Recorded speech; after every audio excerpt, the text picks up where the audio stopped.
Uma sala de bate-papo com personalidades da nossa capoeira e da cultura popular brasileira, onde o convidado explana com a sua visão e com a sua ancestralidade pontos relevantes da história da nossa cultura.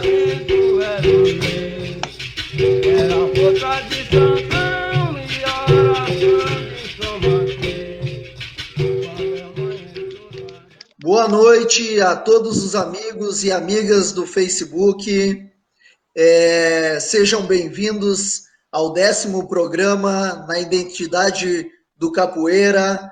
Hoje estamos recebendo uma personalidade máxima da capoeira, mestre Máximo de Salvador, Bahia.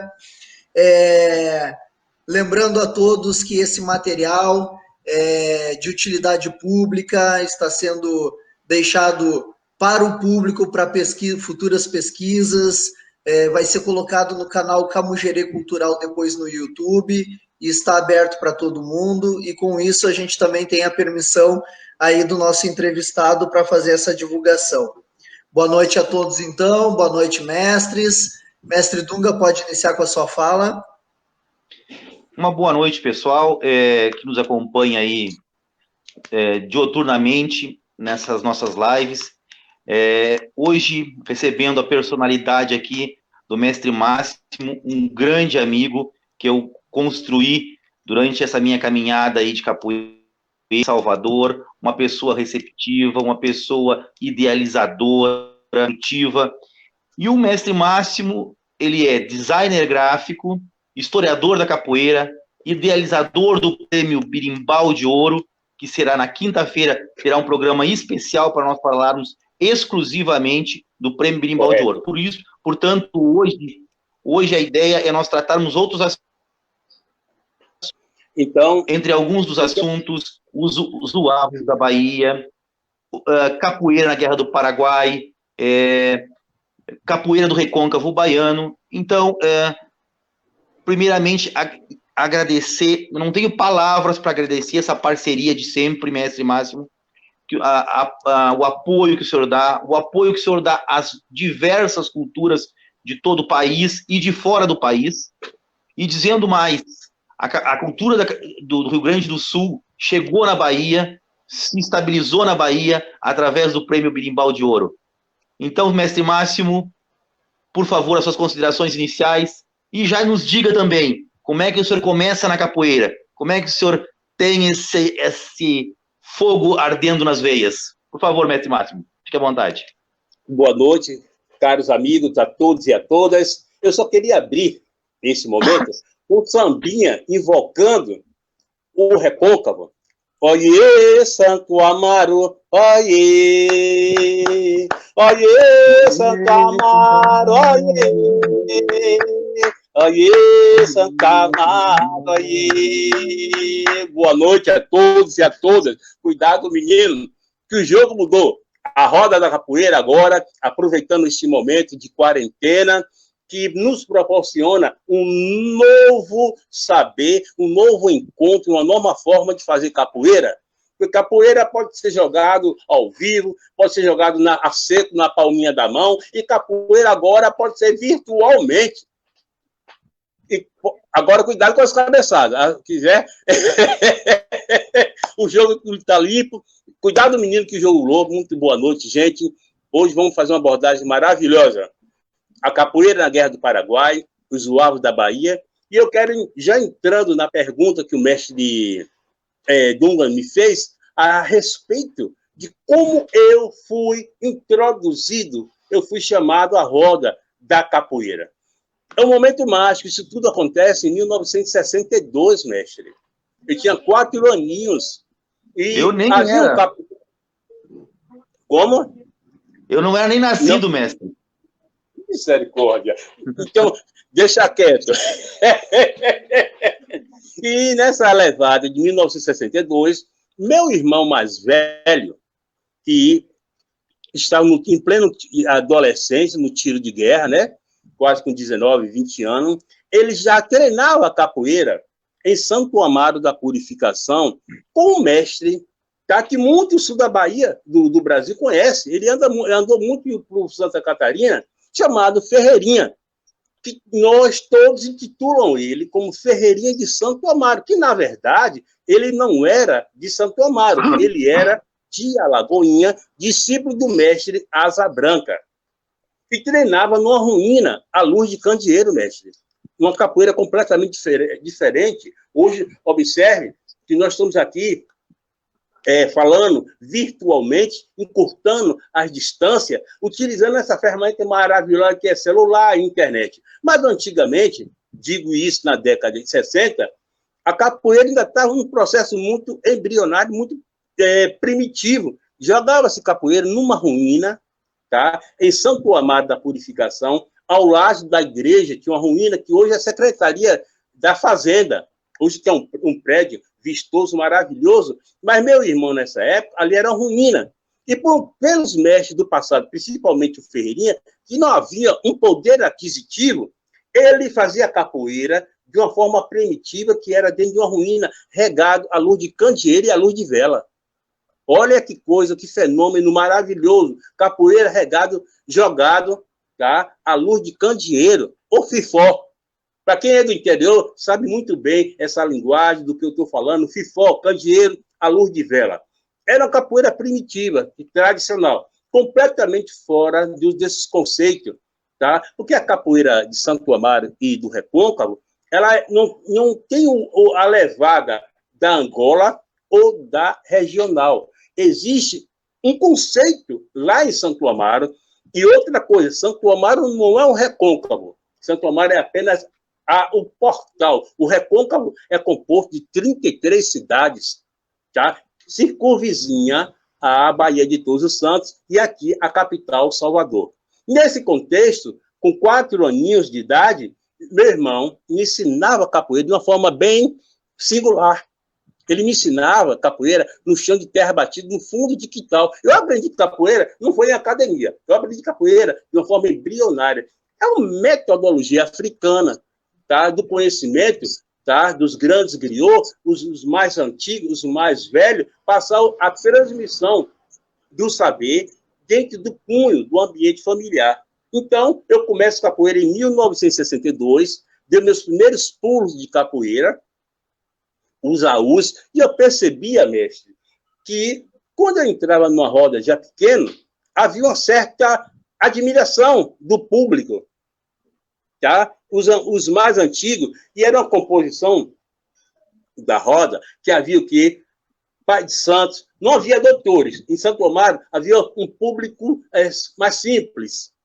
Era vaqueiro, tá? Lavadeiras, os adoradores da cultura popular, era quem frequentava as rodas de capoeira. E quando eu começava a capoeirar, entrando na capoeiragem, na roda, havia uma certa apreciação. Eu recebia palmas das pessoas pela minha destreza. E eu jogava em cima e jogava embaixo. Eu não tinha noção, mestre, do que era Angola. Eu não tinha noção do que era regional. Eu fazia capoeira tradicional de besouro de Mangangá, sem a rótula, sem a dicotomia Angola e sem a dicotomia regional. Regada a São Bento Grande de Angola, ou ligeiro, ou médio. E desse cenário de capoeira, eu comecei a treinar com meu irmão. Meu irmão se afastou, foi trabalhar na Uziba, juntamente com outro grande mestre, o mestre Nô. Eles trabalham na usina, porque nós chegamos em Salvador, eu saí de Santo Amaro com 13 aninhos, e venho, olha, saí da frigideira e caí no fogo. Fui morar no Nordeste de Amaralina. Um outro centro de capoeiragem. Então, boa. A capoeira sempre esteve no meu microsistema. Quando eu digo microsistema, eu falo no ambiente familiar e eu estar sempre próximo de grandes eventos de capoeiragem. Então, meu primeiro mestre, não tinha essa concepção de mestre. Ele era um capoeira, um excelente capoeira.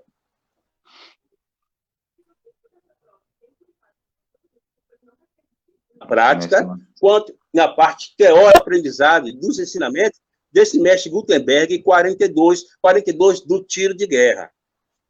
Aham.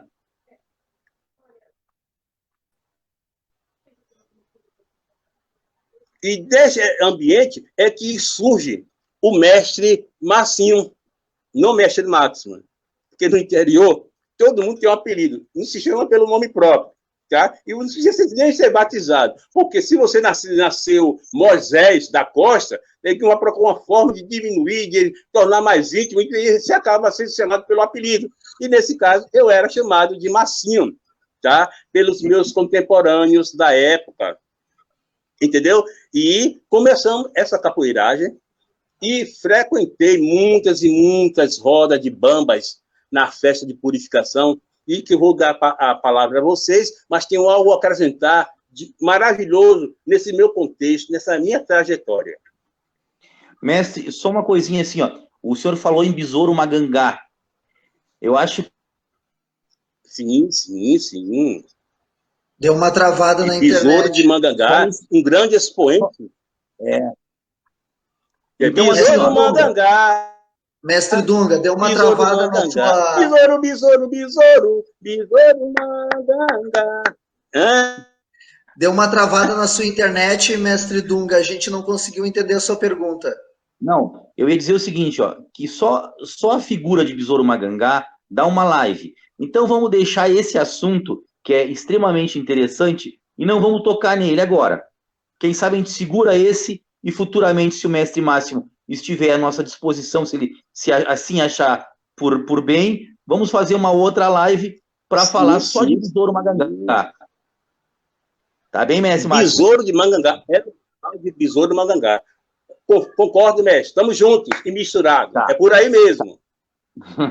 Então, eu quero fazer uma pergunta, porque eu sei que nessa região também tem uma outra coisa bastante tradicional, que é o maculelê.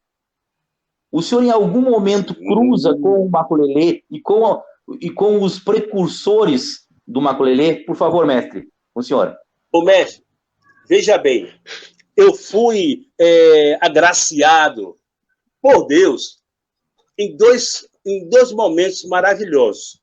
Um, por ser baiano, respeito todas as outras regiões, mas ser baiano, para mim, é uma coisa maravilhosa.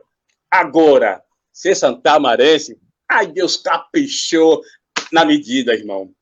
Eu tive o prazer, de 1968, eu com 13 a 12 anos de idade, ver a última apresentação de Popó do Maculelê.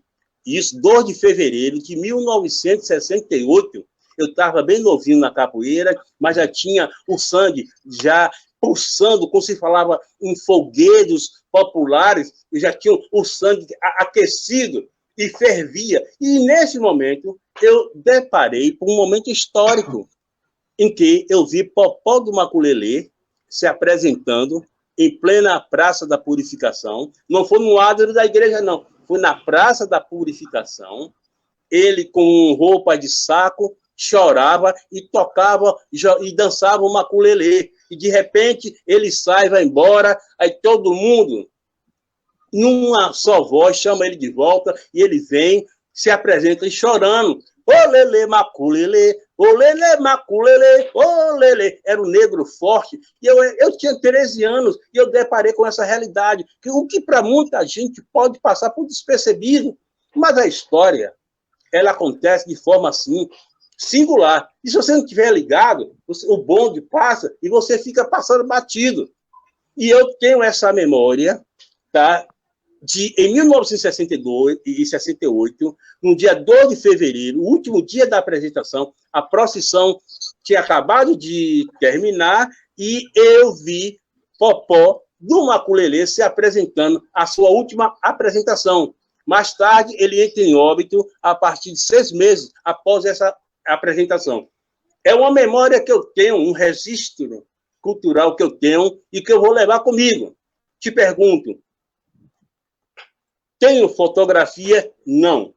Como todo conhecimento, principalmente nós não tínhamos acesso a tecnologias na época, toda a transmissão da capoeira ou é visual ou mental. Ou você guarda o que viu com Pastinha, Valdemar e outros que viram, tem essa mesma memória. E eu tenho uma memória de estar ao lado vendo a apresentação de Popó do Maculelê, que, para mim, marcou a minha vida.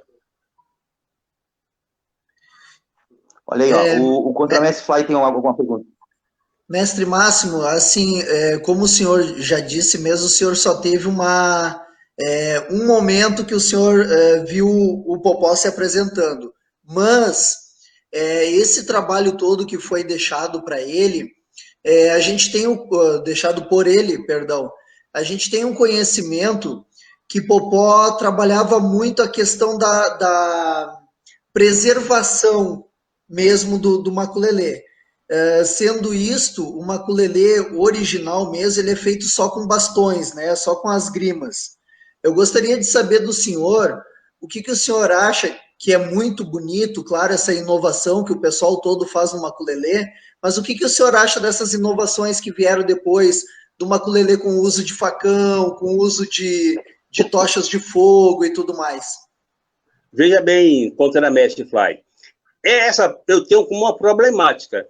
Já o próprio Popó do Maculelê, ele teve esse problema quando vivia o seu filho, através de grupos folclóricos aqui em Salvador, ele insere o facão, tá, nas apresentações do maculelê, que para Popó, na época, já houve perda de valores, porque a folclorização tem uma problemática.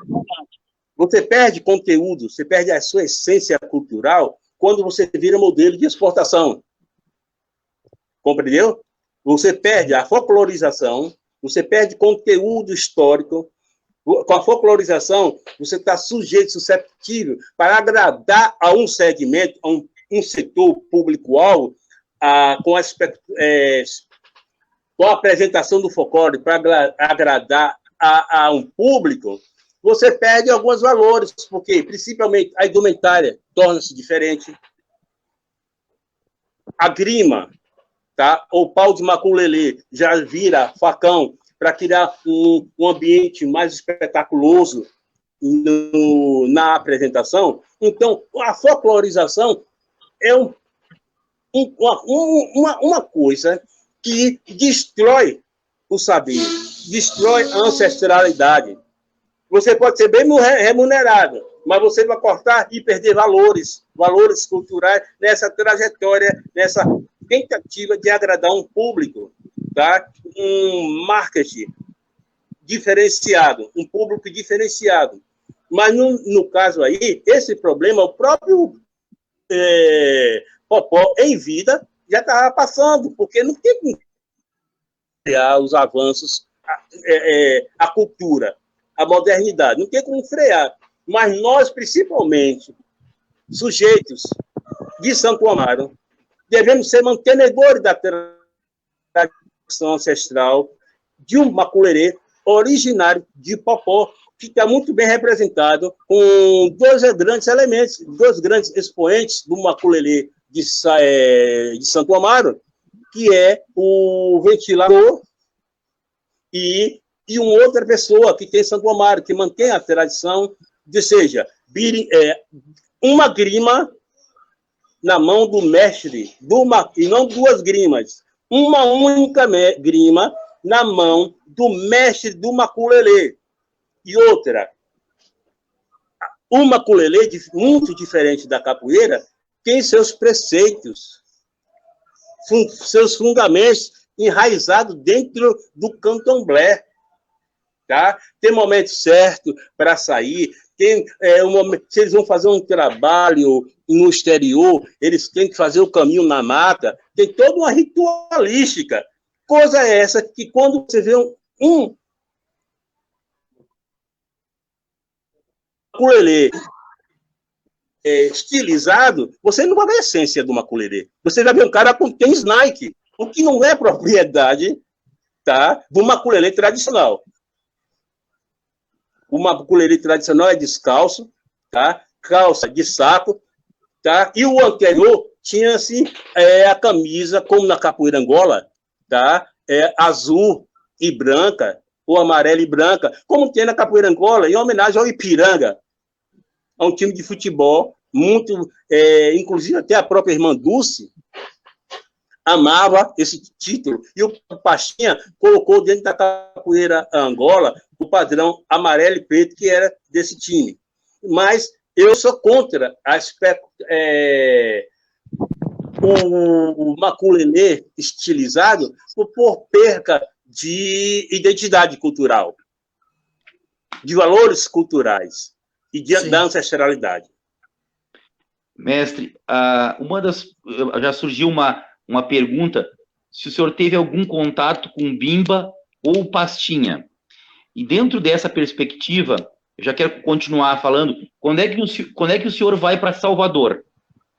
E já para também fazer uma referência à professora Esther, que está com o senhor aí, que eu sei, que é uma grande amiga e uma batalhadora, qual é a função e quando é que ela começa na capoeira? Porque ela leva o seu trabalho também com muita seriedade. Eu acompanho aqui, eu acompanho as redes sociais, o trabalho dela junto com a capoeira e coisa parecida. Então, eu queria saber, quando é que o senhor chega em Salvador? Como é que a professora Esther entra na capoeira? Porque é importante para o seu trabalho também, eu sei a referência que ela é. E se o senhor conhece Bimba e Pastinha? Por favor, mestre.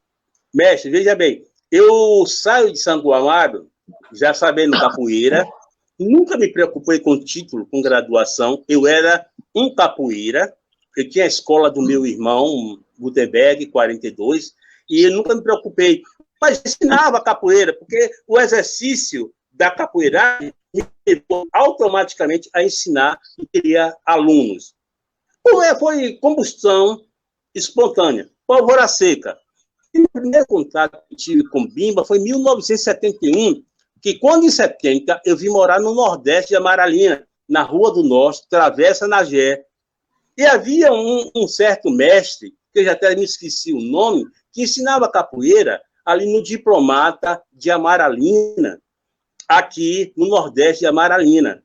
Como eu era fominha de capoeira, em um certo batizado que houve lá, eu tive meu primeiro contato. E logo em seguida, com o mestre Bimba. Eu vi Bimba pessoalmente. Tá? Eu tenho essa memória de Bimba jamais. Se você pegar uma foto de Bimba de 1971 a 1974, ele já está com outro perfil, com outra composição física. Entendeu? Eu vi Bimba mais forte, um pouco mais gordo. Eu não vi ele assim atlético, como muitas fotos da década de 20, de 30, do mestre Bimba. Eu já vi ele já partindo para Goiânia, que acho que em 1972, 73, ele parte para Goiânia. Ele recebe um convite e parte para Goiânia. Foi nessa linha do tempo, de 1971 a 72, eu tive um contato pessoal com o mestre Bimba. Agora, com o mestre Pastinha, eu estudava no ginásio, no Pelourinho, eu tive várias vezes na casa, porém foi já no período em que Pastinha estava internado.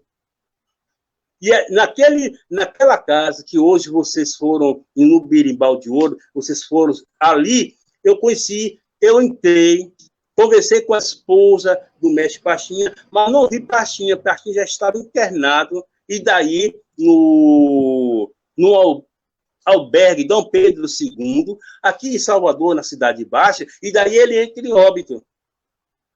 Eu não tive a oportunidade, mesmo estudando no Pelourinho. Pelourinho não é esse Pelourinho, o Pelourinho brega, o Pelourinho antigo, de puta, viado, cafajeste, compreendeu? Não era essa composição turística que era o Pelourinho. O Pelourinho passa por várias matizes históricas.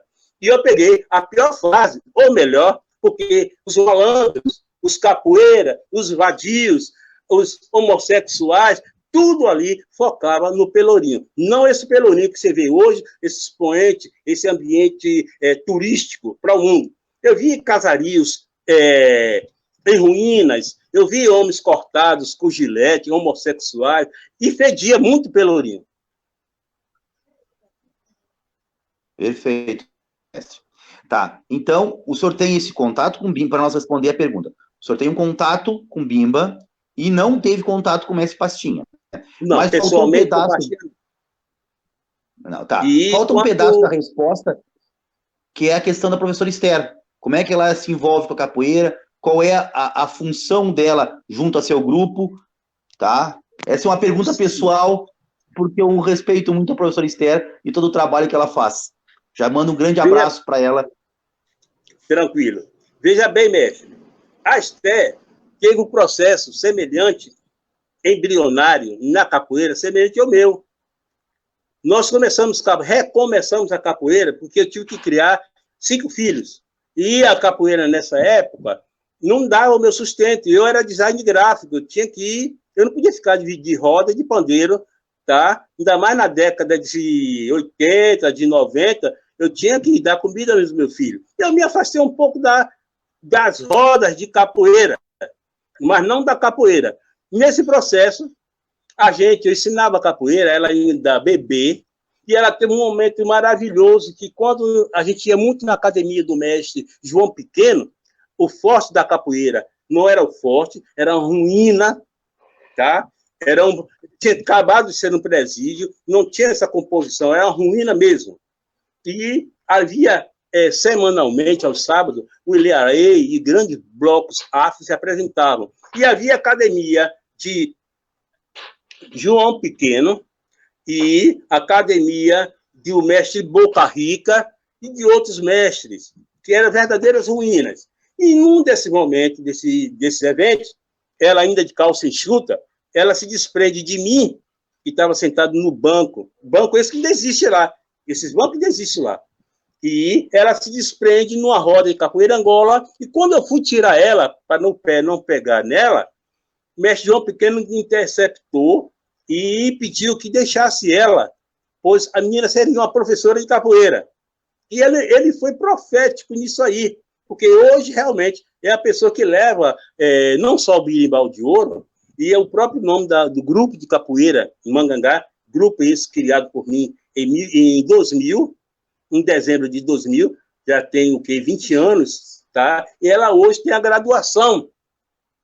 É o meu braço direito, eu tenho outros filhos também, que também trabalham a capoeira, que já concluíram até o curso de educação física. Eu tenho 2 filhos, Gabriel e Moisés, também exímios capoeiras, mas mais apegada o grupo e a marca do Mangangá é Esther, e ela é uma referência para mim, para dar continuidade e manutenção do meu nome e do trabalho do birimbau de ouro e da nossa capoeira oriunda de Santo Amaro da Purificação, no recôncavo da Bahia. Salientando que Santo Amaro, o recôncavo não resume em Santo Amaro. São 33 municípios que fomentam cultura diariamente. Não só a cultura da capoeira, mas o samba, tá? O reizado, as burrinhas de Iacupe.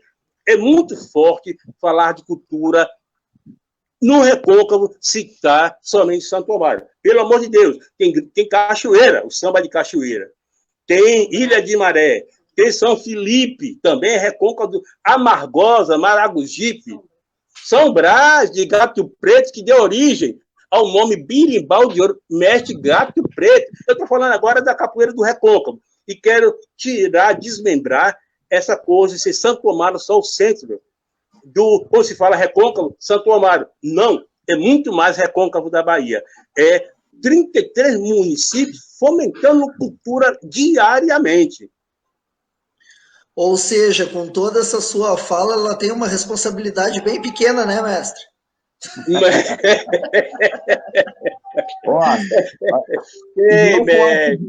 Tem.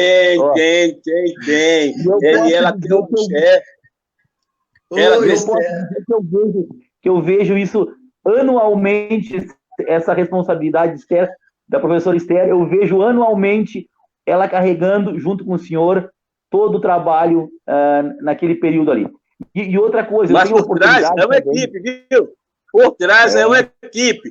Entra a mulher, entra filho, entra cachorro, entra todo mundo na roda da capoeira para brilhantar e fomentar melhor o nome da capoeira da Bahia, a capoeira para o mundo, essa é a forma de ser e conduzir a família dentro de um conceito da cultura popular. Tá? Muitos mantêm a família dentro de outros conceitos, de metodologia, método montessoriano, mas nós temos uma particularidade. A família leva a cultura popular como bandeira e como forma de tradução e educação, transmissão, identidade cultural, tá? E tradição da capoeira e da cultura popular em toda a sua dimensão. E agora mesmo eu quero agradecer a minha esposa, a Rita, é uma pessoa que fica nos bastidores, não é capoeira, mas quando se trata de fazer capoeira do mestre Máximo, do grupo de capoeira Mangangá, ela é uma ferrenha adoradora e cooperadora diariamente. A mulher tem que aparecer também na capoeira, viu? E ela dá uma força danada. O mestre Máximo não seria o mestre Máximo sem uma Rita por detrás, no apoio. Perfeito, mestre. Mestre, ainda em cima da capoeira do Recôncavo, o senhor já citou alguns mestres aí da capoeira do Recôncavo. O senhor pode citar mais alguns mestres que ainda estão em atividade do Recôncavo, seus trabalhos? O senhor tem o senhor tem ainda essa ligação com o Recôncavo? O senhor sabe quem é que está trabalhando forte no Recôncavo agora? Sei. Mas antes de falar na contemporaneidade, eu queria fazer umas louvações a grandes outros expoentes da capoeira de Santo Amaro, dos quais você conhece, mas não sabe que é de Santo Amaro. Por exemplo, Mestre Gigante, um exímio tocador de berimbau que morreu há 2 anos passados, que era natural de Santo Amaro da Purificação. Eu queria também trazer à tona e colocar em evidência a Berrê, mestre de Caiçara. Caiçara, que é também do Recôncavo, de Cachoeira, viu, gente? Não é São Santo Amaro, não. Eu queria trazer à tona também mestre Bigodinho, o criador do toque Chico Salomão, e que muitas vezes passa batido, não se conhece muito o trabalho. Que seu nome, que ele já morreu, tá? Eu não quero nem citar agora o mestre Felipe, que ainda está vivo e que fomenta a cultura e que fomenta a nossa capoeira. Está quase centenário, com 80 e poucos anos, tá? Eu vou falar nos atuais mestres, mas eu quero fazer louvação a Calango Verde, eu quero fazer louvação ao mestre 11 homens, ao mestre 12 homens, ao mestre Salomão, que todo mundo, quando fala besouro cordão de ouro, não é besouro cordão de ouro, é besouro de Mangangá. Cordão de ouro era outra pessoa, gente. Outro grande capoeira contemporâneo. Mas na música a gente comete um pecado, funde tudo direcionado ao Manuel Henrique Pereira, besouro de Mangangá. Eu quero fazer alusão a Popó, que antes de ser um mestre em maculelê, ele foi um capoeira discípulo de besouro de Mangangá. Calango Verde, eu quero falar também Canário Pardo, eu quero falar também de Paulo Barroquinha, exímio tocador de birimbau, que é do Recôncavo, que é de Santo Amaro. Eu quero fazer alusão também a Tonho Fomento. Sabe quem é Tonho Fomento? Sabe quem é Tonho Fomento, de Santo Amaro? Carcará. Não. O atual mestre Carcará. O nome dele, na capoeira, no tempo do meu irmão, ele é contemporâneo do meu irmão, chamava-se Tonho Fomento. Mas em função da música de Betânia, Carcará, pega, mata e come, ele muda o nome para ganhar respaldo e respeito e impressionar uma condição mais dura, porque ele era realmente um dos grandes expoentes da capoeira de Santo Amaro, tá? No Recôncavo do Bahia. O nome dele anteriormente era Tonho Fomento. Eu quero falar também de Canário Pardo, Calango Verde. Eu quero falar para vocês também de um grande evento que acontece no Recôncavo e aqui em Salvador, que é a Revolta dos Búzios e a Revolta dos Alfaiates. No ano de 1792, 98, houve um grande levante, de pretos muçulmanos, e que eram capoeira, e todos de Santo Amaro, que vieram de Santo Amaro, foram abatidos aqui em Salvador quando regressava, porque não deu sequência à revolta dos alfaiates ou revolta dos búzios. Esses capoeiras do Recôncavo vieram dar apoio aos pretos, malês, rauçais, aqui de Salvador. Na fuga, muitos deles foram mortos. Então, a capoeira de Santo Amaro começa os seus primeiros toques a ser dentro de uma linha do tempo da historiografia da capoeira, a se ter citada a partir de 1790. Já se fala de capoeira de Santo Amaro, capoeira do Recôncavo. Compreendeu? Fenômeno esse que a gente já pode entrar na guerra do ciclo da Guerra do Paraguai, a partir de 1865. Mestre, surgiu uma outra pergunta aqui, que eu acho que a gente tem que fazer para o senhor, que é o seguinte, ó, André Lima, né, Fly? Isso. André Lima. O André Lima, ele coloca, Mestre Máximo, qual a diferença das outras manifestações culturais, como samba de roda, maculelê, para a capoeira? E aí ele diz, abraço, Massaranduba.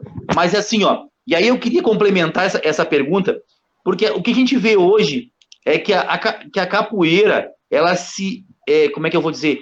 Ela se apropria de outras manifestações culturais. Se não fosse isso, pode ser que, por exemplo, o maculelê tivesse morrido. Até concordo com isso. Mas até quando, ou até o quanto o capoeirista faz o que tem que fazer, por exemplo, no maculelê? Ou ele faz só uma parte do maculelê folclórico, como o senhor já disse, né? Então, qual é a diferença e qual é essa relação entre, por exemplo, de apropriação da capoeira por das outras manifestações? Por favor, mestre Máximo. Qual a importância? Ô, mestre, veja bem. Desculpe aí, gente. A capoeira é um fenômeno secundário. Dentro da tradição da cultura popular, veio primeiro o samba chula. Capoeira nasce a partir do momento em que, como fenômeno de resistência cultural, tá, contra o senhor de engenho, contra a escravatura dominante naquele estado, daquela região, aquela micro-região do Recôncavo, que era a fonte econômica do Brasil, colônia, e da capital do Império, que era Salvador. Salvador foi capital da colônia por 203 anos. E toda a produção, tá, de Salvador, que fez o Pelourinho, que é um espetáculo hoje, veio da produção açucareira. Em comunhão com isso, surgem outros fenômenos, como o samba, para a necessidade curativa, curar a alma. Surgem os fenômenos culturais como a chula, tá? O samba, oriundo de Angola, da palavra semba, certo? E desse ambiente, desse círculo, gera os capoeiras. É por isso que temos o fenômeno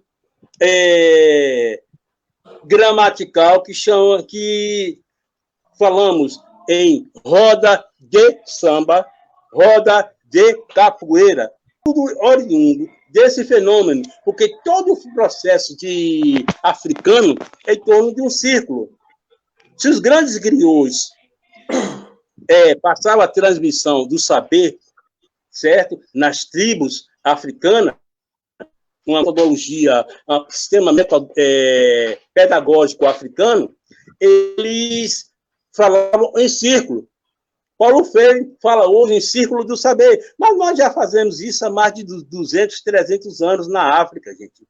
E esse modelo vem para o Recôncavo. Eu vou só dar um dado estatístico, que eu fiz uma pesquisa há pouco tempo, num estudo genético. Olha bem, mestre Dunga e contramestre Fly. Eu tenho, na população do Recôncavo, um dado estatístico a respeito do DNA. No Recôncavo da Bahia, nós temos 80,4% da população negroide. O DNA do pessoal do Recôncavo, 80%. Europeu, 10,8%. Indígena, nós temos 8,8%. Você veja, então, a combustão cultural que era o Recôncavo, que é o Recôncavo, que fomentava a cultura africana. Pelo DNA, observe, 80% do pessoal do Recôncavo, que são 33 municípios, 80,4% da população negroide. Santo Amaro da Purificação tinha, na época, segundo fonte da minha professora e minha inspiradora Zilda Paim, em memória, Santo Amaro tinha 250 engenhos de açúcar, mestre. E cada engenho, para a moagem da cana-de-açúcar, dependia de 300 negros fortes e braçais. Não era Zambelê, não. Zambelê é preto velho. Então, o Zambelê já tinha dado e não prestava mais. Tá? Não servia nem para reprodução. E muitos já morriam com 60 anos. Não chegava nem isso.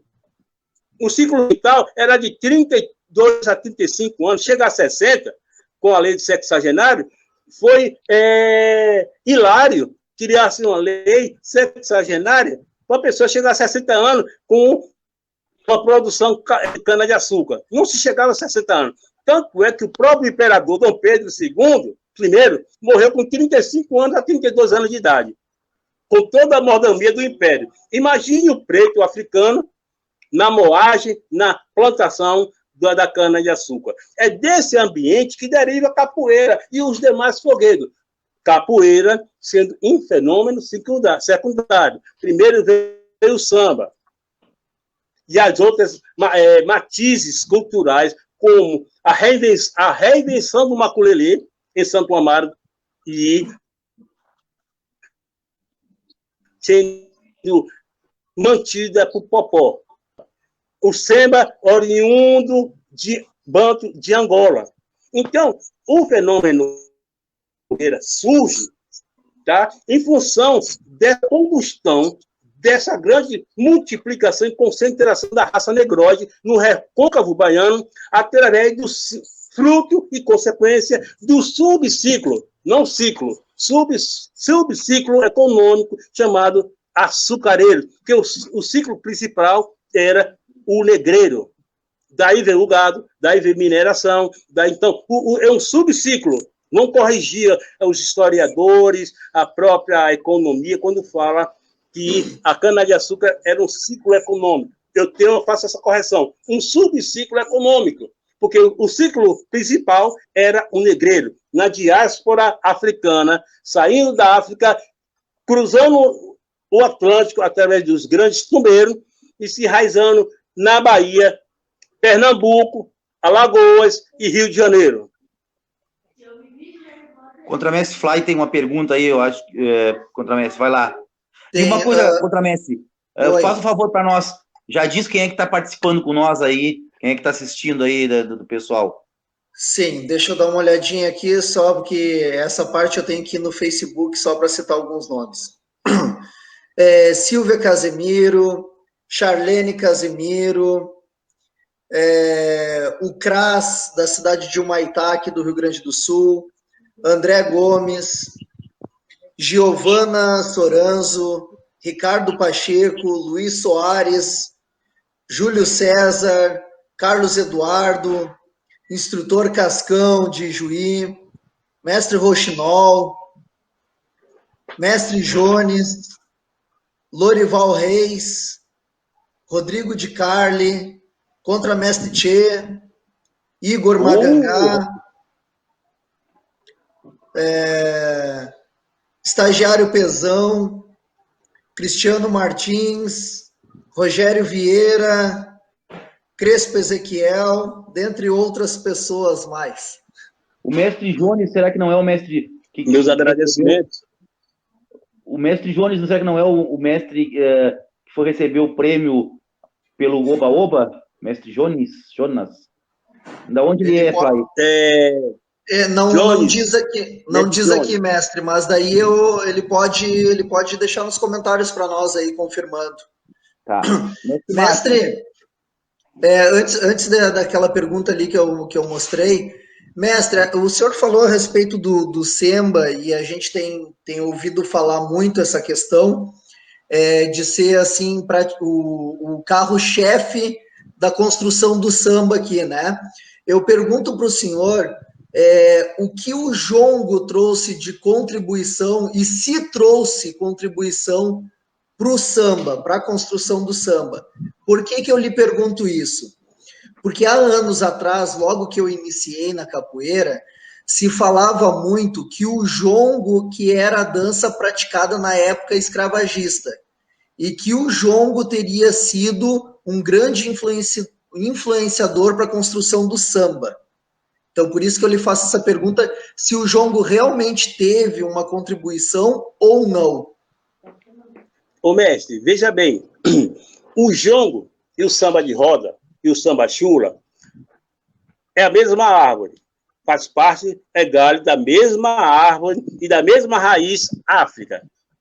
Muitas matizes africanas vieram oriundas de vários cantos, tá? Era uma provocação para que as etnias não dialogassem e não houvesse conflito. Por exemplo, aqui veio muito Haussás e que falava malê, e não era do candomblé, eram islâmicos.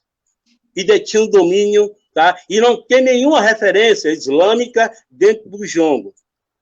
Compreendeu? Vieram negros de várias matizes e nuances étnicas da África, estabelece em vários cantos da nossa Brasil colônia, tá? Justamente com a provocação de não ter um diálogo.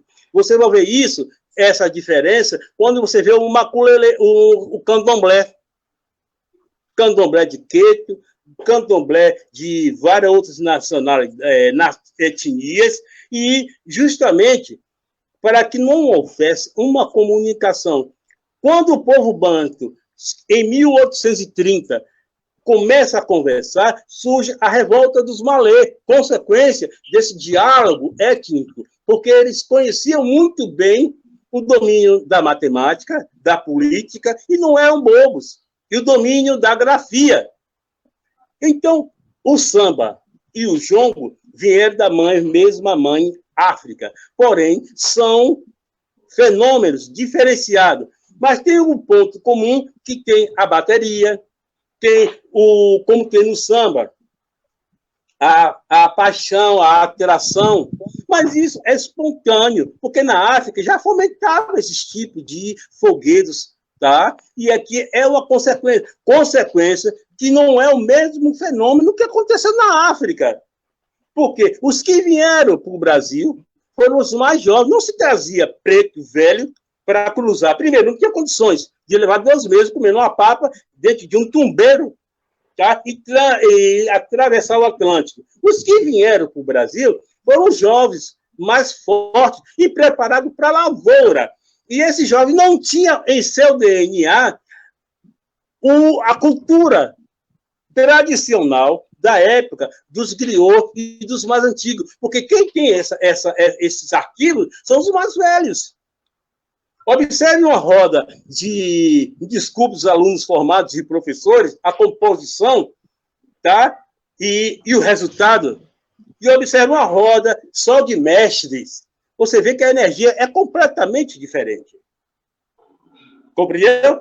Pode ser Angola ou regional, certo? Porque o jovem quer o quê? Se pegar, mostrar as coisas mais quentes. E a excelência está mais no manejo do domínio da cultura, dos instrumentos, e não tocar o respeito, é mútuo nessa composição. Essa egrégora, você percebe a união.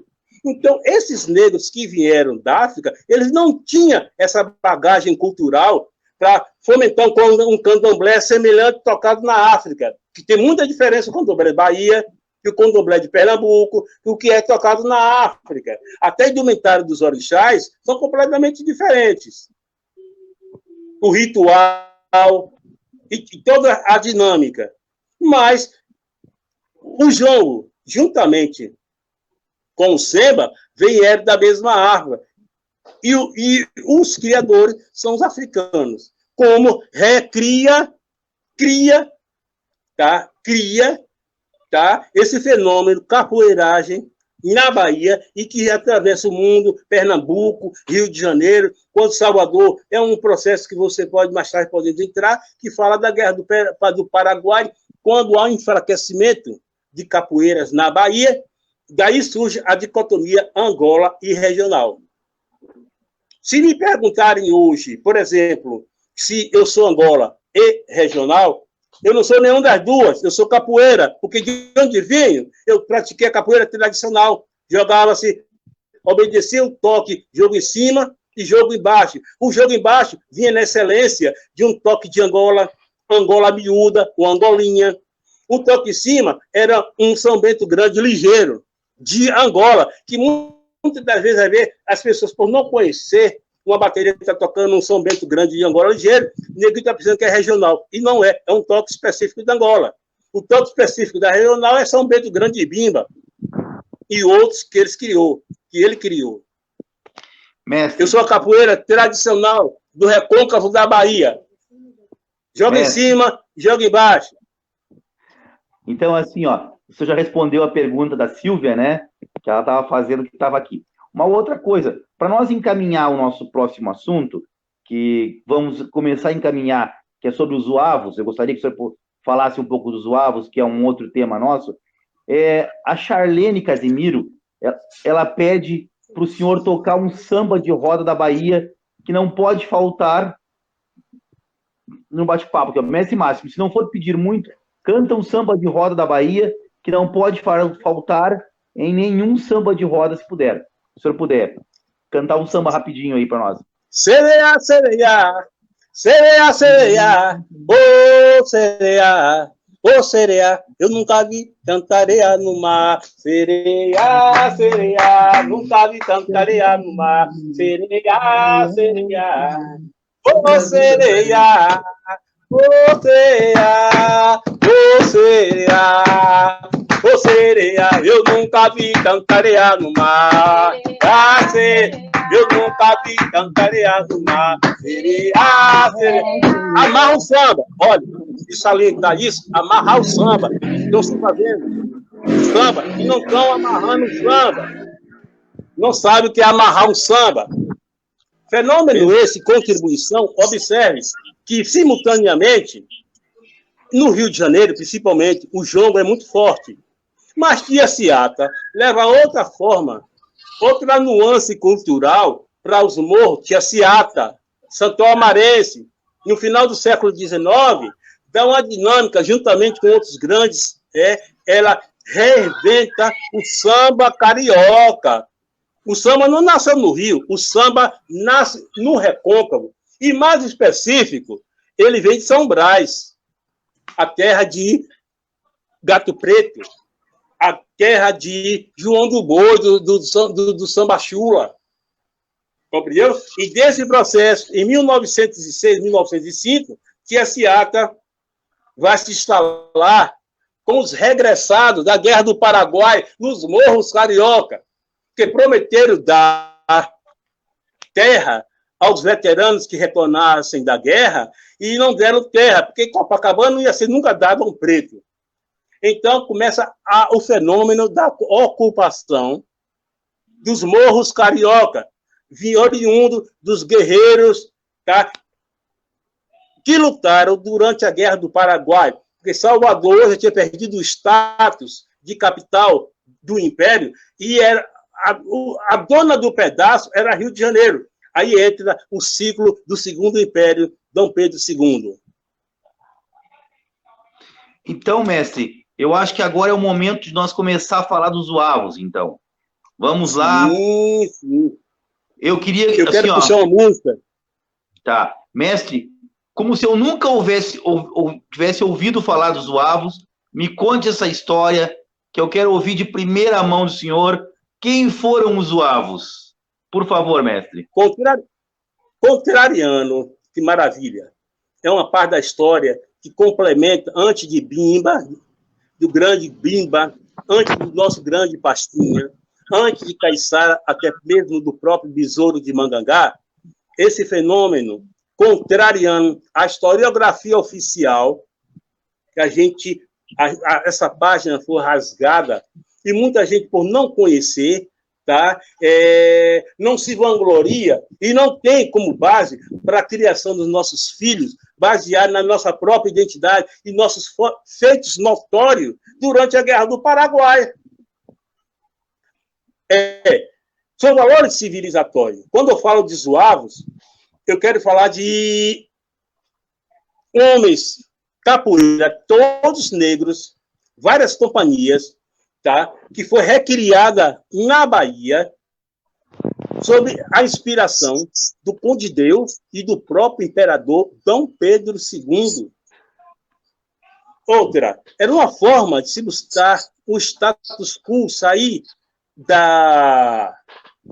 do processo de escravização e ter como ponto de fuga enfrentar uma guerra e voltar como herói, se estabelecer e ter a alforria, a carta de alforria, tá? Mas esse momento que eu não vou me vangloriar pela Guerra do Paraguai, porque foi muita matança que houve, eu estou falando somente ressuscitando a historiografia oficial, porque nós precisamos de valores civilizatórios. O povo negro não só pode falar de zumbi. O povo negro não pode só ficar falando de escravidão. Por que não falar que nós fomos heróis durante o conflito continental entre 4 grandes potências da América do Sul? 3 grandes potências, Brasil, Uruguai e Argentina, lutando contra um minúsculo, mais organizado Paraguai. É um jogo de genocida entre a Tríplice Aliança, o objetivo principal, destruir o Paraguai.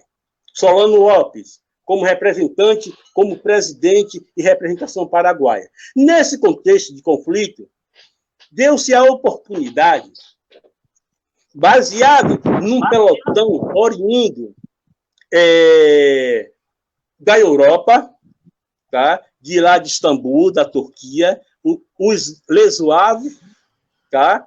E durante o período de 1818, por aí, em pleno século XIX, criou-se um conflito que mudou a Europa, chamado Guerra da Crimeia. Você é professor de história, não é isso, Franco? Fly. Eu sou acadêmico ainda, mestre, ainda estou estudando. Isso. Então, você é sabedor desse conflito que houve durante o século XIX.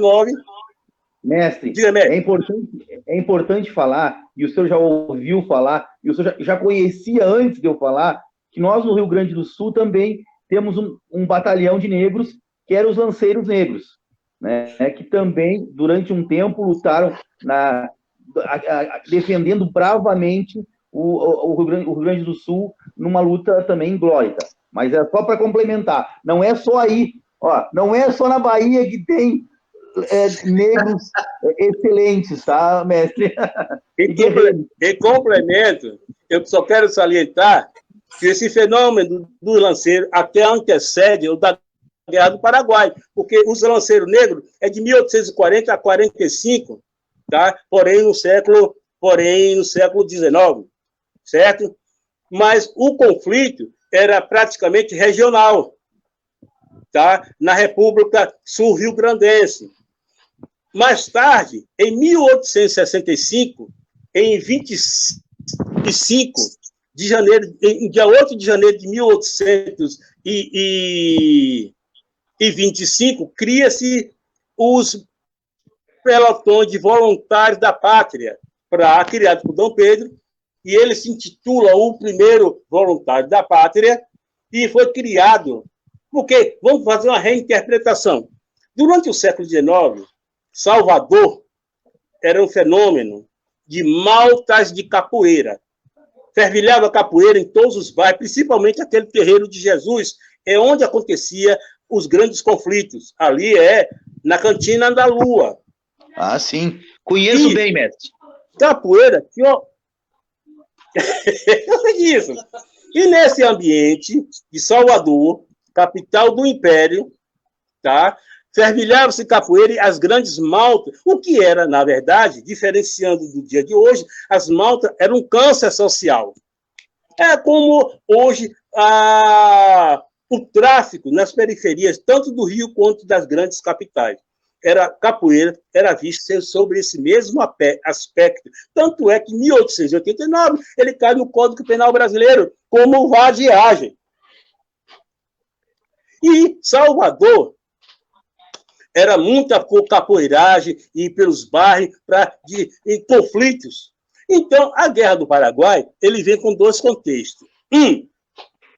Por ser uma guerra genocida, os generais, principalmente o general Caxias, Teodoro e outros mais da cúpula, tá, do Exército Brasileiro, tanto do Exército da Marinha, tá, a Marinha em primeiro lugar, né, a grande força, principal força é a Marinha, para depois vir o Exército, tá?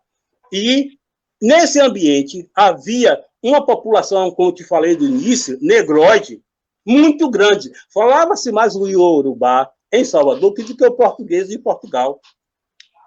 Então, nesse ambiente, como objetivo principal, é eliminar o Paraguai. O segundo objetivo próprio da guerra da Tríplice Aliança, ou Grande Guerra, era a diminuição da população da raça negroide no continente, ou seja, na Bahia, em Pernambuco e demais estados da província. Um dos objetivos. Mas esse negro, diferenciando de outros batalhões que houve de negro durante a Guerra do Paraguai, tinha um senso político mais aguçado. Ele fez da guerra uma oportunidade de buscar um status quo dentro da sociedade imperialista. Era uma forma, sabemos que era uma roleta russa, mas era uma forma de se buscar um status, porque quem retornou da guerra voltou com o status de capitão, alferes do Exército Brasileiro. Agora, capitanear quem? Qual branco, português ou brasileiro que queria estar sujeito a um negro forro recém-chegado da guerra? Um outro problema secundário que vamos tratar por diante. Foram aproximadamente criados 10 a 12 companhias, e uma delas me tem um cidadão chamado Dom Obá, oriundo de Lençóis, que era a segunda dinastia de Obá. Obá, no Yorubá, é rei. Ele era um rei de uma cidade, de uma província africana. E esse teve um destaque sobremaneira, porque o próprio imperador e a princesa Isabel e o conde Deus, ele tinha acesso, por receber um título de Obá, ele lutou na guerra e é um retornado, tá? Dom Obá, de Lençóis. Tanto é que a Mangueira, eu creio que em 2000 ou em 2002, foi tema da Mangueira e ganhou o carnaval Dom Obá da África, tá? Que eu tenho um material, inclusive livros, e eu quero deixar aqui para vocês uma referência bibliográfica, tá? Para os nossos companheiros. Isso aqui é de Manuel Raimundo Quirino, que fala da capoeira na Guerra do Paraguai, com nomes de vultos civilizatórios. Aqui, ó, proponho vocês anotarem. Manuel Quirino, ele não lutou, mas foi o primeiro historiador. É dele as referências, tá? As citações, que ele viu os batalhões, inclusive, Fly, eles se estabeleceram no Forte da Guanabara, no Rio de Janeiro. E do Rio de Janeiro, eles foram para a guerra, que todo o material, todo o pessoal humano que vinha do Nordeste, recebeu uma preparação no Forte da Guanabara, aí no Rio de Janeiro. E depois partia nos vapores para o sítio da guerra, que era ali na área do Paraná, do Uruguai e do próprio Paraguai. Mas tinha que passar pelo Forte de Guanabara, aí no Rio de Janeiro. Inclusive, todos os zuavos passaram, tá? E embarcaram para a guerra, oriundos, tá? Daí do Rio de Janeiro. E eram os zuavos todos capoeiras. Eu quero falar de um momento que é de 22 de setembro, mestres e contramestres e demais ouvintes, de 22 de setembro de 1866, numa batalha que culminou com a morte de 20 mil soldados brasileiros. A pior derrota da Tríplice Aliança. E junto nesse combate de Curupaiti, foi todo 90% dos usuários da Bahia. Foi um dia de 12 horas da manhã às 16 horas, morreram 22 mil brasileiros. E entre eles, eu proponho que vocês façam uma pesquisa, Batalha de Curupaiti, 22 de setembro de 1866. Você começa daí o declínio da capoeira baiana e ressurge com os retornados da guerra, que termina em maio de 1870. Eles não querem retornar para Salvador e se estabelecem no morro, nos morros carioca. Aí começa a fomentar um outro fenômeno político da capoeiragem, que é as maltas de capoeira do Rio de Janeiro. Os gaiamuns, os rauçais, os meninos que é chamado catinguelê, entendeu? Aí é que começa o núcleo. Mas essas maltas que se estabelecem, já tinham experiência de maltas de capoeira na Bahia, em Salvador, que foram tudo reunidos e montados em vários pelotões e mandados para a Guerra do Paraguai, para não retornar. Ele não queria que os negros... É por isso que nós cantamos na capoeira. Vou dizer minha mulher, Paraná, capoeira que venceu, Paraná, Paraná, Paraná, Paraná. Isso. Eu aqui não sou querido, Paraná, mas na minha terra eu sou Paraná.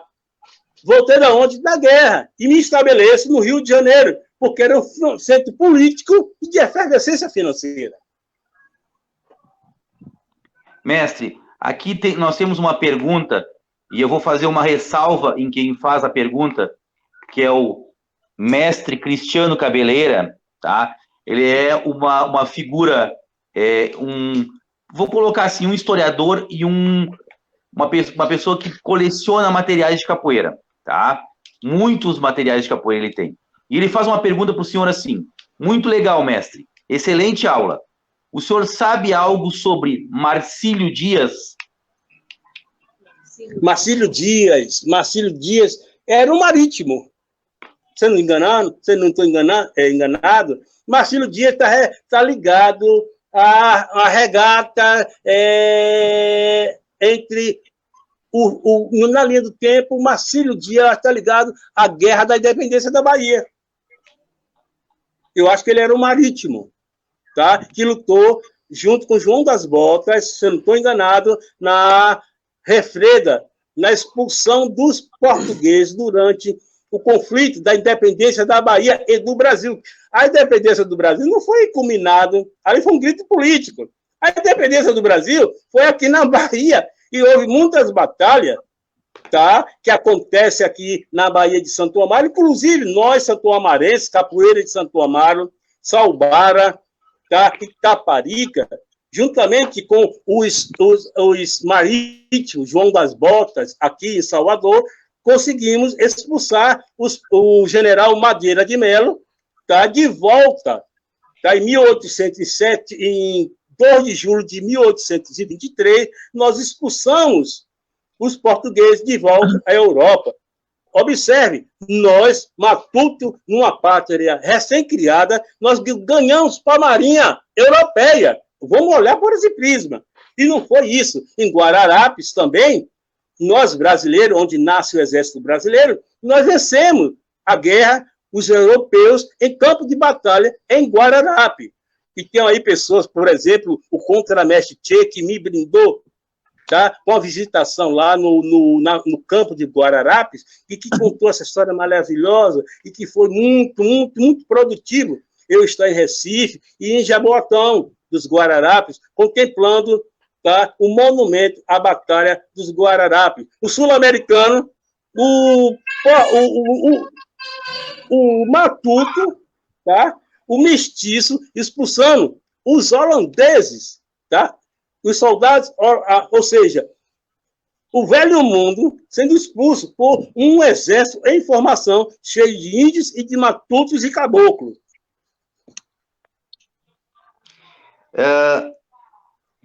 Mestre, uma outra coisa, assim, só para fazer um registro aqui, é que o mestre Leto vai fazer também uma conferência com nós, falando sobre um lugar que o senhor já visitou, que é lá o Quilombo dos Palmares.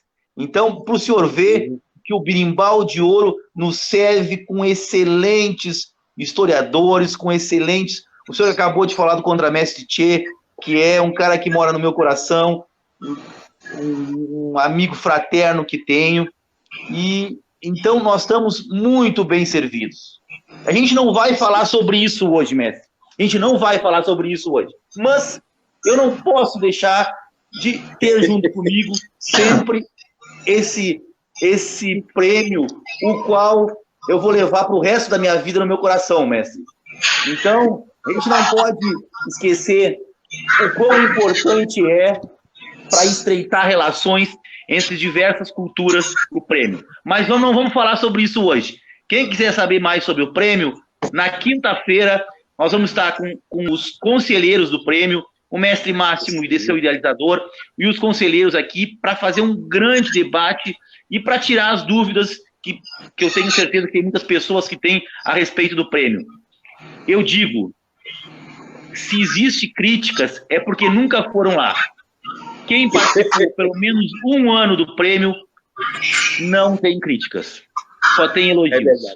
Eu faço isso e eu digo isso com experiência própria, por estar lá. Acho que já fazem 5 anos que estou junto com o mestre Máximo no prêmio, mas de novo vou dizer, quem quiser saber mais, na quinta-feira, às 21 horas, com os conselheiros Contramestre Tchê, mestre Jean Pangolin, mestre Máximo, e não sei se o mestre Tonho Matéria vai estar junto ou não.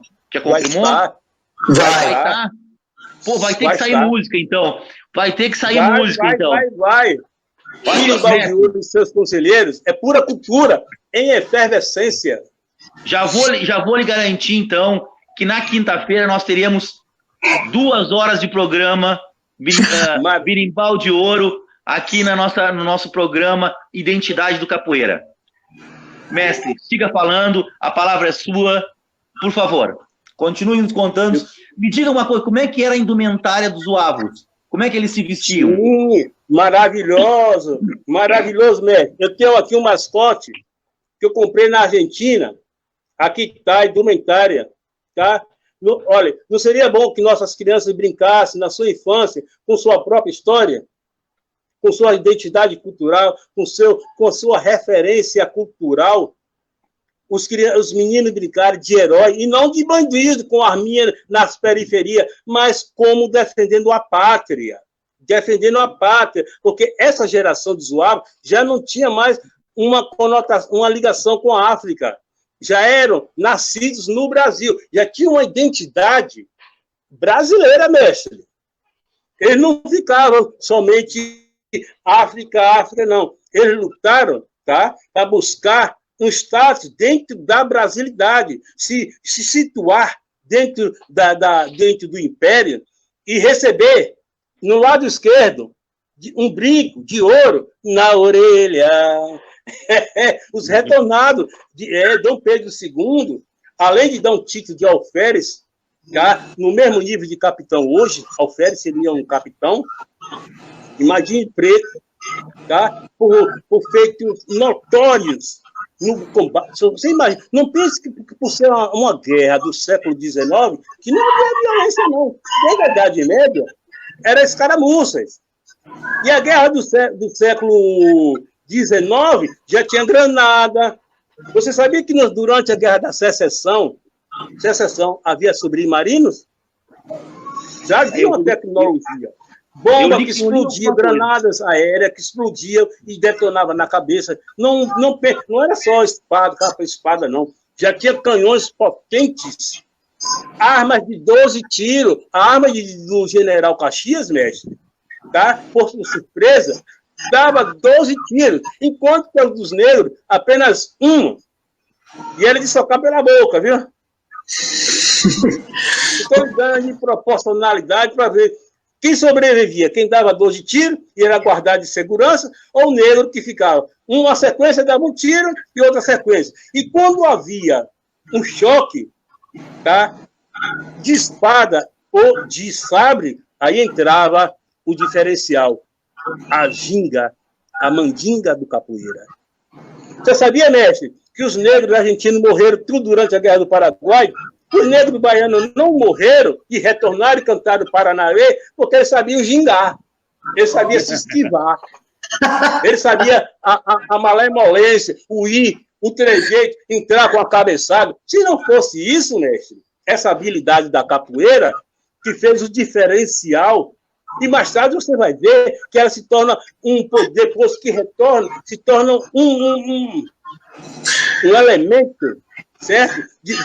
Tão violento que o Marechal Deodoro, que lutou durante a Guerra do Paraguai, era um tenente. Marechal Deodoro, Benjamin Constant, todos esses não vinham dentro do Exército. Quando ele se estabelece como primeiro presidente da nova república, o primeiro ato dele foi colocar capoeira na clandestinidade, no Código Penal brasileiro. Mestre, a aula excelente, já houve elogios aqui sobre o conteúdo da nossa aula de hoje, porque hoje não foi um programa, foi uma aula à distância, foi uma aula de história à distância. Nós estamos em período de isolamento social, e aqui na nossa região, eu acho que em quase todo o Brasil, nós estamos mandando aulas à distância para os nossos alunos. Muito então, bom. Espero que outros professores possam ter acesso a essa aula e também compartilhe com seus alunos para eles ouvirem a outra história do Brasil. Porque nós temos uma outra história que não é contada, né? Que é uma história que está perdida e que algumas poucas pessoas resgatam elas, como é o seu caso. Mestre Máximo, ainda, o senhor que está, fale, fique à vontade. Ô, mestre, eu pegando a ponga nas suas falas, em história, chama-se anacronismo. O que é o anacronismo? É você absorver uma historiografia feita por quem não vivenciou a guerra e outra tinha como objetivo desqualificar o negro dentro do papel histórico. É por isso que o mestre Máximo hoje foi buscar essas pesquisas. Eu fui a Paris 5 vezes buscar essa pesquisa. Interessante, a história do Brasil está em Paris, a história do negro está na Argentina, no Museu de Belas Artes. Mestre, no Museu de Belas Artes, as pinturas dos lados dos capoeiras estão tudo na Argentina. Sim, vai. Mestre, eu até não ia tocar nesse assunto, mas já que o senhor tocou a respeito que o senhor fez pesquisas lá, algumas semelhanças ou alguma curiosidade o senhor tem para falar da gente sobre os nossos zuavos aqui e os que lutaram pelo exército francês e pelos territórios árabes lá? Tem alguma coisa de semelhança? Eu tenho, inclusive, livros que eu comprei no Museu Larmer, ali no centro de Paris. Eu posso mais tarde mostrar a vocês. E outra coisa, assim terminar essa crise que vai acabar, porque o brasileiro, acima de tudo, é um forte, né? Segundo Euclides da Cunha, o escritor dos Sertões, nós somos fortes, não só o Brasil, o sertanejo, mas o brasileiro, acima de tudo, vou ampliar mais, tá? Acima de tudo, é um forte. Havia uma diferença nos zuavos. Os zuavos franceses, que é oriundo da Turquia, do lesuave da Turquia, dos zuavos da Turquia, tá? Mas os franceses copiam esse modelo, mas ele tinha uma luta específica, que era o savate. O savate francês, que é uma luta de pé e de mãos também, viu, gente? Porque os franceses andavam pelo mundo português, em função da circunnavegação, eles estiveram na Tailândia, nas Filipinas, e absorveram a cultura. E criaram uma modalidade, tá? Savate esse, que estão dentro na capoeira regional. Porque os negros, os franceses, aqui, antes, na abertura dos portos, lutavam savate, e os negros ficavam olhando. Era pernada. Fenômeno esse que tem no carioca, a pernada carioca, que não é a capoeira. A pernada capoeira, carioca, é o savate francês. Capoeira tem que ter birimbau, tem que ter orquestra, tem que ter ladainha, os corridos, entendeu? O fenômeno pernada carioca é um. O fenômeno Zuave, savate, era outro. E capoeira era outro fenômeno, oriundo aqui dos africanos que vieram durante a diáspora africana. Mas os franceses lutavam o savate. Então, esse modelo foi copiado na Bahia com a capoeira, porque eles já conheciam a eficácia da capoeira primitiva existente na Bahia, tá, em outros lugares também da província, da colônia. Mestre, aqui nós temos outra pergunta, que aí ela foge um pouquinho da questão da Guerra do Paraguai, mas ela retorna para a questão da capoeira, que é o mestre Rochinol, o professor Rochinol, eu não sei qual é a graduação dele, que é um estudioso grande também, que inclusive vai estar fazendo uma live com nós, já está marcado. Sabe que dia é, Fly?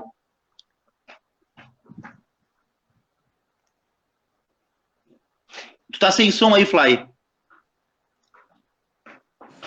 Perdão.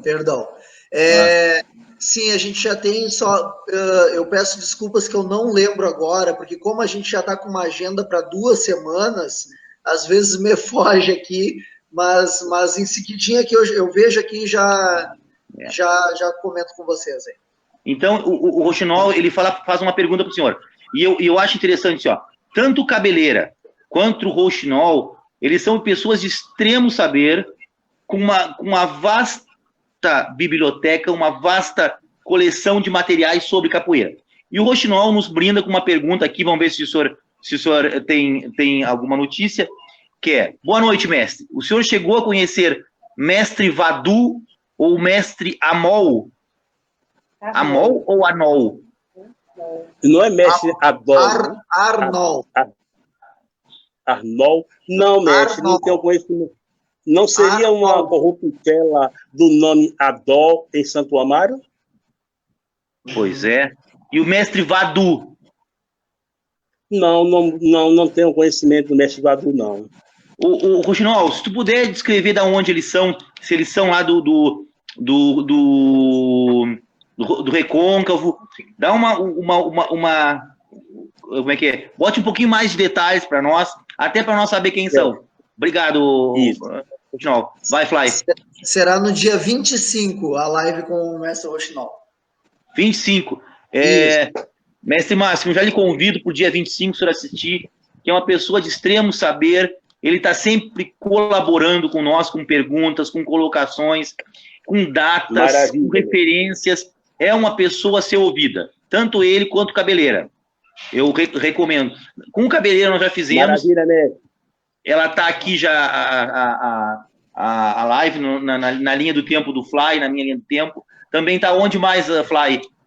Onde é que ficam As lives, elas ficam durante uma semana aqui no Facebook e depois eu transfiro elas para o canal do YouTube chamado Camugere Cultural. Beleza. E quem estiver assistindo, não se esqueça de nos dar uma mão e compartilhar as lives para que mais pessoas possam assistir. Beleza. Ó, o Cabeleira está falando assim, ó, não seria o Arnol da Conceição? Conceição, né? Não, mestre, eu não tenho conhecimento dessas duas pessoas. Eu pensei que fosse Adol, em Santo Amaro, e filho de Gato Preto, tá? E do Gato Góes, irmão do Gato Góes, Adol, um bom mestre de capoeira de Santo Amaro, mas não estou trocando as duas pessoas. E o Badu, ele diz que é de Cachoeira. Cachoeira. Mas tem que ver a linha do tempo, de que período ele é, compreendeu? Arnol Conceição.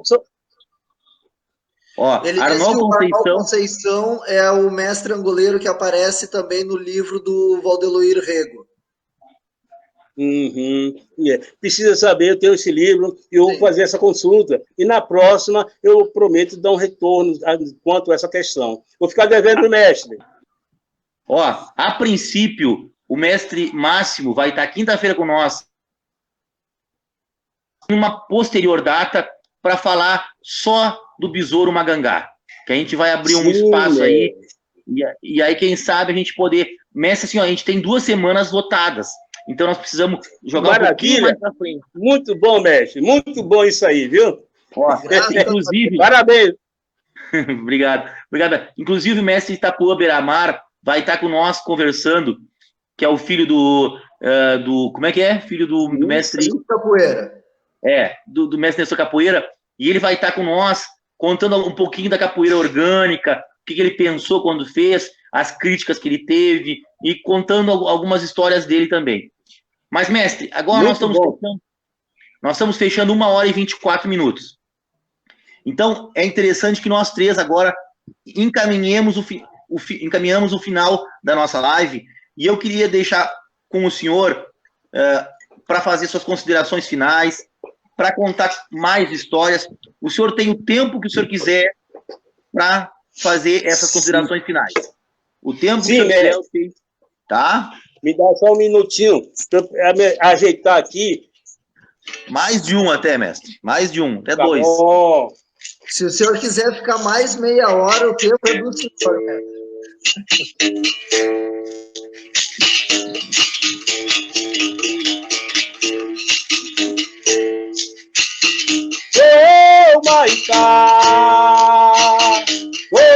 Maitá, sou eu. Maitá, sou eu. Maitá, sou eu. Maitá, Maitá, sou eu. Maitá, sou eu. Maitá, sou eu. Maitá, sou eu. De onde vem algum marinho? Venho das ondas do mar, com a cruz de Deus na frente. Vencerei ou vencerá, me ajudará a vencer essa batalha real. Ogum já venceu, já venceu, já venceu.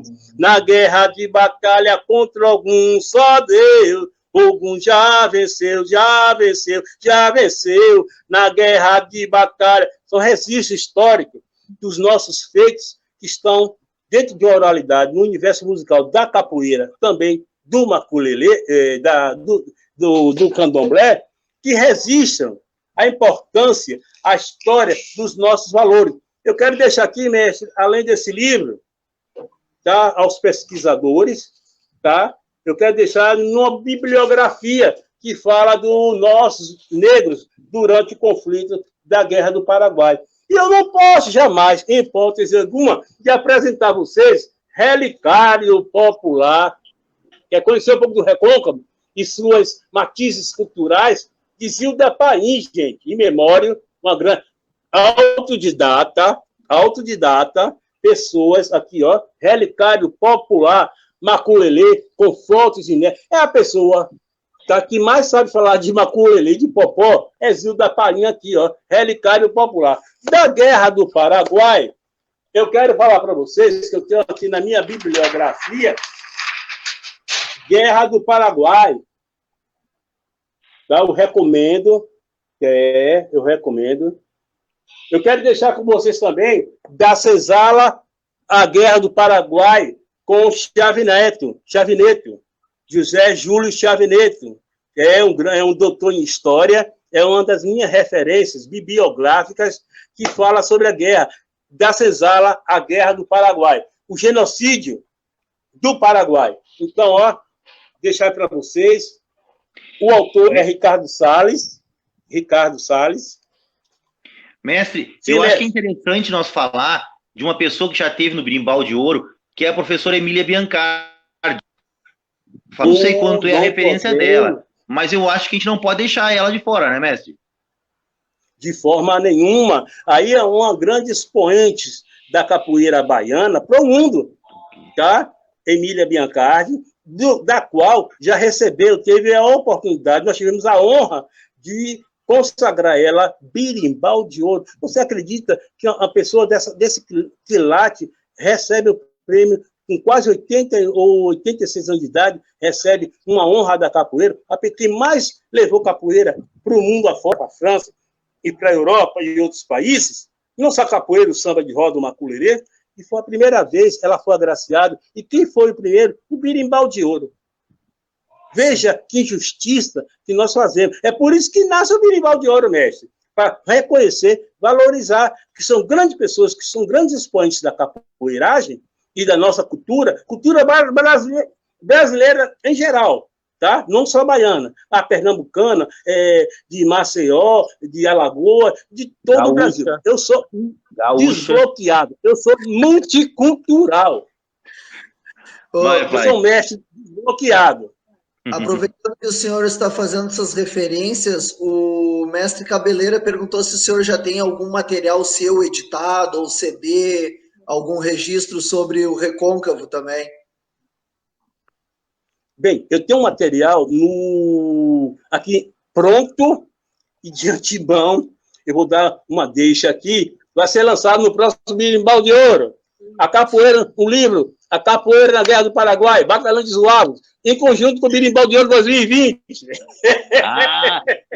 Essa nem eu sabia, Neto. Eu não devo estar falando muito, não. Nem eu sabia essa, mas eu me comprometo. Vai ter no sábado à noite de lançamento, viu, gente? A terceira noite. Mestre Máximo sendo lançado o escritor. Deixa eu falar uma coisa assim, ó. O Cabeleira, ele tem um material também, aí que a gente não pode falar muito ainda, mas é um material inédito que apareceu aí, que ele está buscando ainda, que não está com todo ele material na mão, mas o material do Mestre Bimba inédito. Quem sabe ele não faça o lançamento dele também no Birimbau de Ouro, hein, mestre? Sim, sem problema. É igual o Birimbau de Ouro, é coração de mãe. O Birimbau de Ouro é coração de mãe, sempre cabe mais um, gente.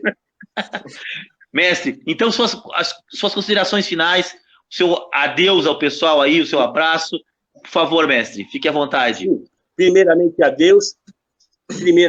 Deus, a minha família, que compreende a importância de ser esposa, ser filhas e filhos de um mestre da cultura popular, em especial a capoeira, e a todas as pessoas que estão acompanhando essa live, tá? E a você, Contramestre Fly, que continue brilhantemente mediando esse trabalho, e a sua pessoa, o Mestre Dunga, do qual eu já conheço, e que sabe que quando 2 mais 2 é igual a 5, tá? E chegando também agora Contramestre, vamos fazer uma potência de 7.